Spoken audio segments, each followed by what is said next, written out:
I'd like to thank you for leaving crazy person out of the description.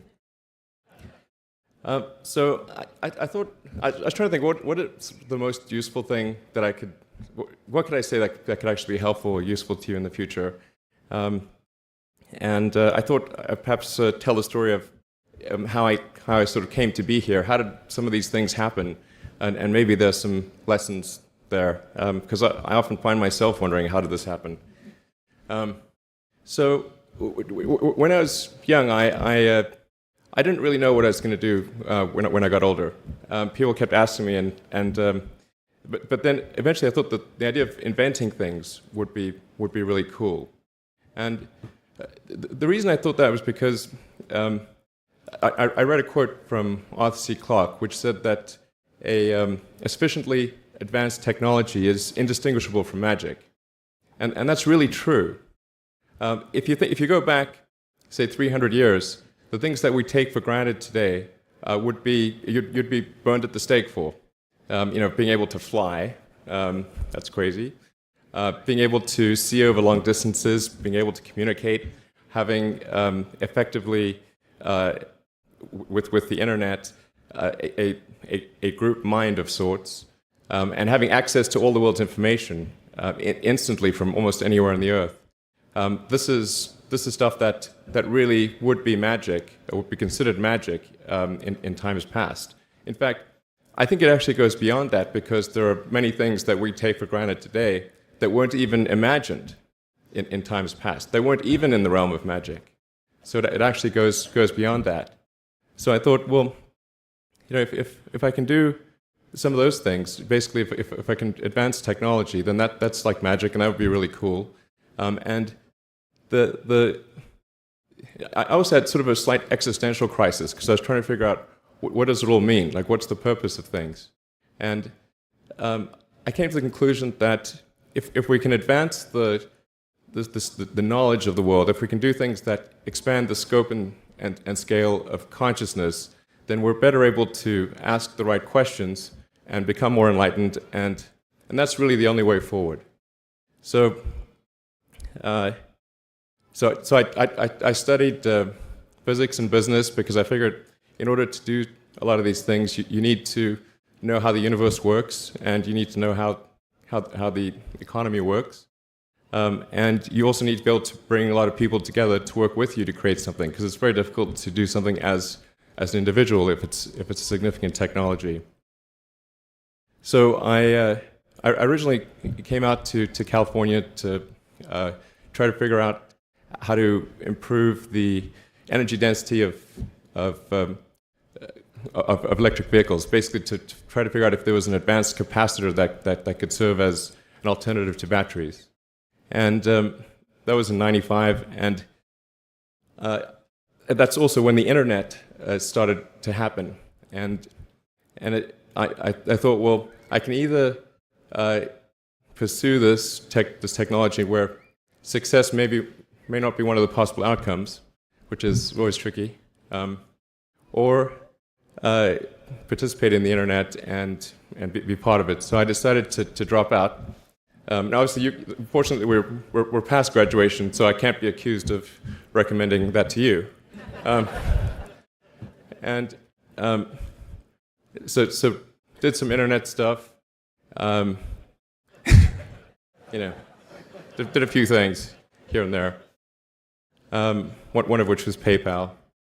And I think maybe it's helpful to say one of the things that was important there in the creation of PayPal was kind of how it started, because initially, the initial thought with PayPal was to create an agglomeration of financial services. So you have one place where all of your financial services needs would be seamlessly integrated and work smoothly. And then we had like a little feature which was to do email payments. And whenever we'd show the system off to someone, we'd show the hard part, which was the agglomeration of financial services, which was quite difficult to put together. Nobody was interested. Then we'd show people email payments, which was actually quite easy, and everybody was interested. So this is, I think it's important to take feedback from your environment. You want to be as closed loop as possible. And so we focused on email payments and really try to make that work, and that's what really got things to take off. But if we hadn't responded to what people said, then we probably would not have been successful. So it's important to look for things like that and focus on them when you see them, and you correct your prior assumptions. And then going from PayPal, I thought, well, what are some of the other problems that are likely to most affect the future of humanity?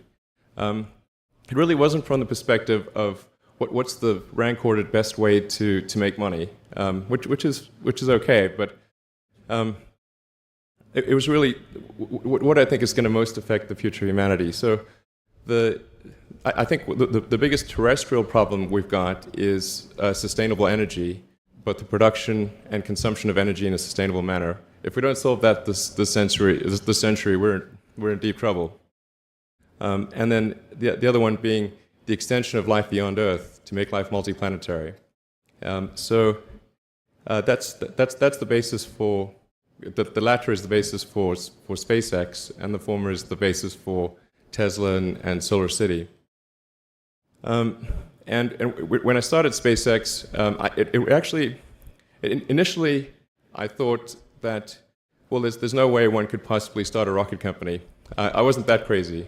But then I thought, well, what is a way to increase NASA's budget? That was actually my initial goal. So I thought, well, if we can do a low-cost mission to Mars, something called Mars Oasis, which would land seeds with seeds in dehydrated nutrient gel, and you hydrate them upon landing, and then you'd have this great sort of money shot of green plants on a red background, and the public tends to respond to precedents and superlatives, and this would be the first life on Mars, the furthest that life's ever traveled, as far as we know.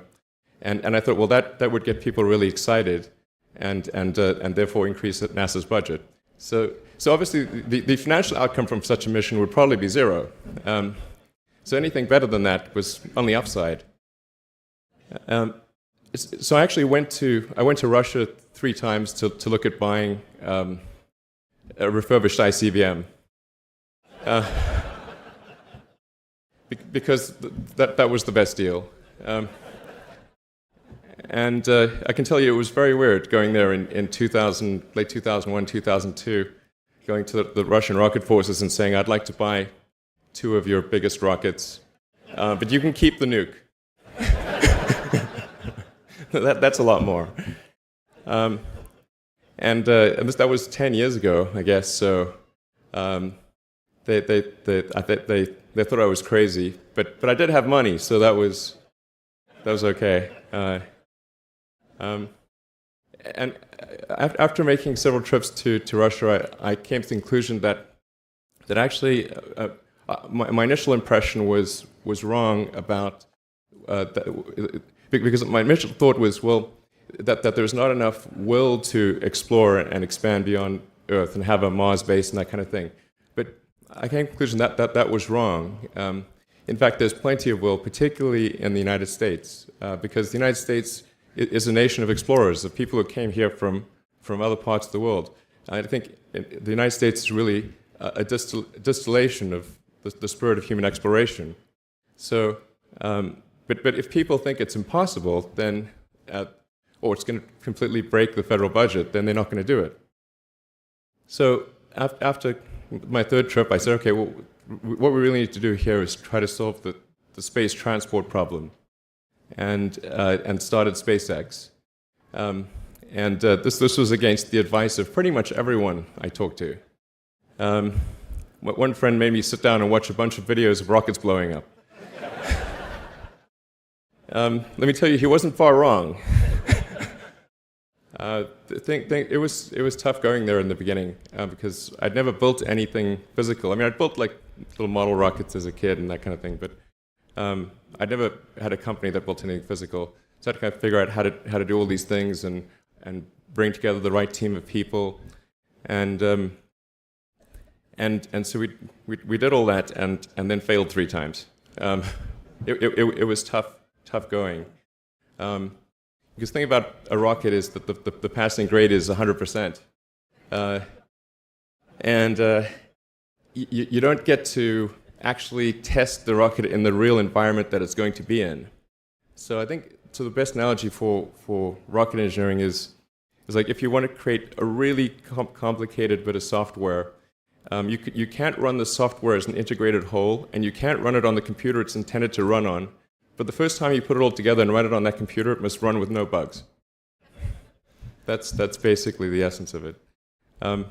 So we missed the mark there. The first launch, I was picking up bits of rocket near the launch site. It was a bit sad. But we learned with each successive flight, and we're able to, eventually with the fourth flight in 2008, reach orbit. And that was also with the last bit of money that we had. So thank goodness that happened. I think the saying is fourth time's the charm. So we got the Falcon 1 to orbit,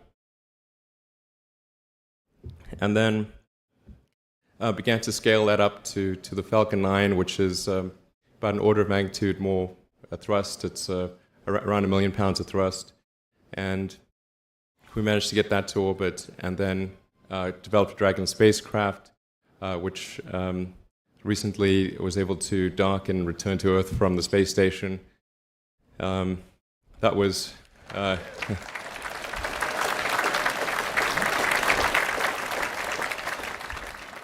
thanks. That was a white-knuckled event. Yeah, it's a huge relief. Still can't quite believe it actually happened. But there's a lot more that must happen beyond this in order for humanity to become a spacefaring civilization, ultimately a multi-planet species. And that's something I think it's vitally important, and I hope that some of you will participate in that, either at SpaceX or at other companies, because it's just really one of the most important things for the preservation and extension of consciousness.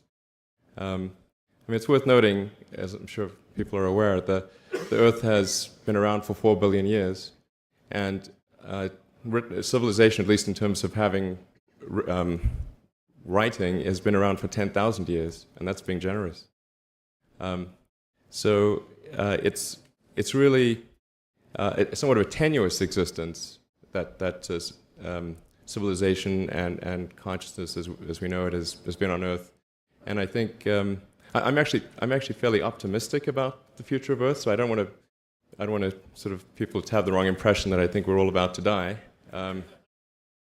I think things will most likely be okay for a long time on Earth, but not for sure, but most likely. But even if it's sort of 99% likely, a 1% chance is still worth spending a fair bit of effort to ensure that we've backed up the biosphere, planetary redundancy, if you will, and so I think it's really quite important. And in order to do that, there's a breakthrough that needs to occur, which is to create a rapidly and completely reusable transport system to Mars, which is one of those things that's right on the borderline of impossible. But that's sort of the thing that we're going to try to achieve there with SpaceX. And then on the Tesla front, the goal with Tesla was really to try to show that what electric cars can do, because people had the wrong impression. We had to change people's perception of an electric vehicle, because they used to think of it as something that was slow and ugly and had low range, kind of like a golf cart. So that's why we created the Tesla Roadster, to show that you can be fast, attractive, and long range. And it's amazing how, even though you can show that something works on paper, and the calculations are very clear, until you actually have the physical object and they can drive it, it doesn't really sink in for people. And so that I think is something worth noting. If you're going to create a company, the first thing you should try to do is create a working prototype. Everything looks great on PowerPoint. you can make anything work on PowerPoint, But if you have an actual demonstration article, even if it's in primitive form, that's much, much more effective for convincing people. So we made the Tesla Roadster, and now we're coming out soon with the Model S, which is a four-door sedan. Because after we made the Tesla Roadster, people said, oh, sure, we always knew you could make a car like that. It's an expensive car, and it's low volume, and it's small and all that, but you couldn't make a real car. Like, okay, fine, we've got to make that too. So that's coming out soon. Yeah, so that's the, I think the where things are, and hopefully that there are some lessons to be drawn there. But I think the overarching point I want to make is that you guys are the magicians of the 21st century. Don't let anything hold you back. Imagination is the limit, and go out there and create some magic. Thank you.